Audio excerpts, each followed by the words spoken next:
Hey guys, it's Godbars here, the self-proclaimed hip-hop historian, and this is the 170th episode of my series where I grab a vinyl from my collection, talk about why I love it, what influence it has, and what its place is in the grand scheme of hip-hop.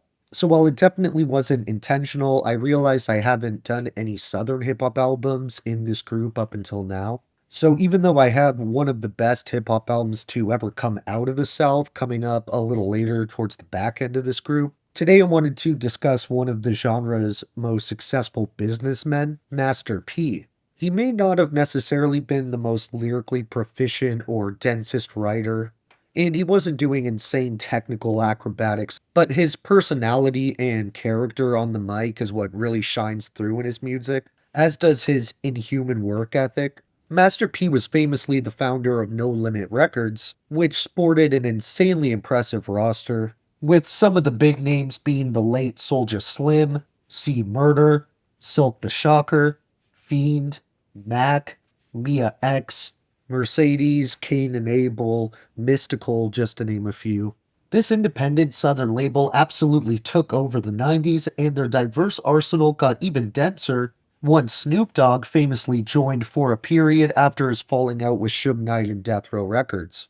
Just to give you an idea of how hardworking and relentless Master P's work ethic is, No Limit released 23 projects in 1998 alone, and these were by no means rushed, whack projects. Obviously, I can't name all of them since there's nearly 2 dozen, but my personal favorites that Titan of a label dropped that year include Master P's own MP The Lost Dawn, The Game Is to Be Sold, Not Be Told by Snoop, Silk the Shockers Charge It to the Game, C Murder's Life or Death, There's One in Every Family by Fiend, Shell Shocked by Mac, Mystical's Ghetto Fabulous, and Soulja Slim's Give It To Him Raw. Another insanely influential aspect that all these classics contributed toward was their pen and pixel designed album covers, which, along with Cash Money, helped popularize this instantly recognizable style of cover art, which countless massive artists still use to this day. Honestly, I think Wayne and company would tell you that Cash Money never would have been able to dominate in the way it did if No Limit hadn't opened that door for New Orleans hip hop. P actually dropped his first album, Getaway Clean, back in 1991, which highlights just how long this dude has been at it. And it wasn't even enough for him that he changed the way hip hop music was released as a businessman and executive. Instead of just sitting behind the scenes, he had to go ahead and grab a few smash hit singles like Make 'Em Say or Bout It, both of which have classic, memorable instrumentals and hooks, on top of being iconic phrases any Southern rap fan would know. The military theme that Master P, Soulja Slim, and associates would often display, while not dissimilar to the type of close boot camp clique would sport and kind of make their signature, was still another in the long list of popular trends this movement and label brought about, and I think it's a pretty perfect way of representing the hell these dudes had to fight through. He also made the first real rap movie in the way it was independently funded and created by No Limit Records, which, as I mentioned in the recent review for it, was a big part of what inspired Prince Paul's Prince Among Thieves concept album. More specifically, the movie he had planned in his head to go along with it, which never really came to fruition. But P didn't stop even after that, as he was the first rapper to ever actually play in the NBA, and while it obviously wasn't extended past the preseason games, he still got his own signature shoe, and to my knowledge, there hasn't been a single MC before or after him to be in the NBA for any period of time. What makes Master P so inspiring is kind of similar to Hove, where it's that rise from nothing that makes the struggle so worthwhile, and it's why they seem to appreciate every second of success that they have and move wisely and utilize any possible opportunity. But honestly, I'm not sure if there's many rappers out there that started with less than Master P, because if you do some research on his background and the horrific traumatic acts of drugs and violence he was exposed to from such an early age,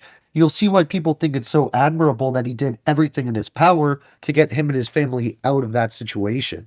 While No Limit would ultimately fall victim to a number of circumstances, from conspiracies and unexpected deaths to prison sentences, the legacy they left behind will never be forgotten, if not for the sheer volume and quality of their catalog alone. Master P has a pretty big catalog just as a solo artist, but since I haven't managed to find my favorite album of his, I opted to go for the legendary project he dropped the following year, which I do have on deck, 1996, is The Ice Cream Man. The instrumentals on here are some of the most addictive and grimy beats Master P ever put together, in my opinion, and that's really thanks to the usual No Limit Suspects, which was Beats by the Pound, also known as the Medicine Men, who did not only all the production for this LP, but pretty much any other release on the label you can think of. I want to double back to how I mentioned earlier that P wasn't necessarily doing lyrical acrobatics every time he stepped on the mic, but please take that with a grain of salt, because at the end of the day, this dude could most definitely flow, and when you sit down and really listen, in my opinion, he has more cold lines than most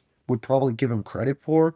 It truly is nothing short of a miracle that this dude was able to not just make it out of his cold, deadly environment. I mean, it would have been impressive and applaudable enough just to get through his adolescence, being from where he's from at all. But I feel like a number of factors came together and helped make P into the unrelenting master businessman that he is today.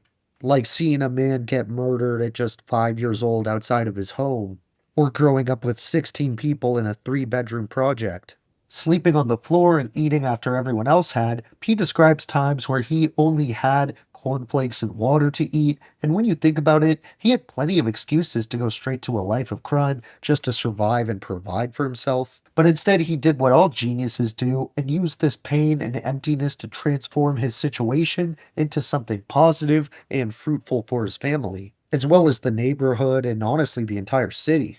There's a pretty decent batch of guest appearances that show up on Ice Cream Man. Unsurprisingly, they're mostly in-house names from the No Limit roster, but that's hardly any sort of negative. We do, however, get one feature from a couple fellow titans of Southern rap who weren't really a part of this dynasty, that being both Bun B and Pimp C of UGK.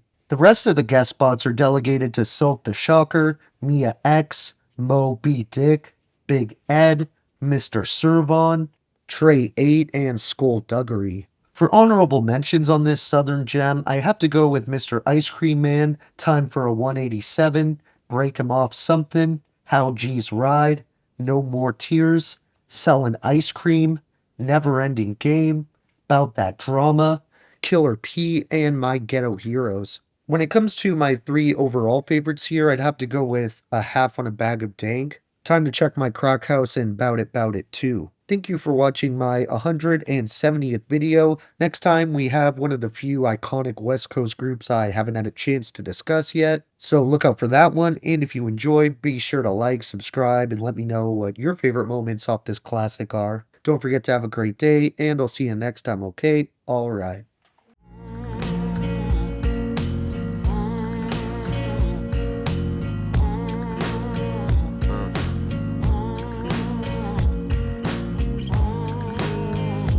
Such a thing.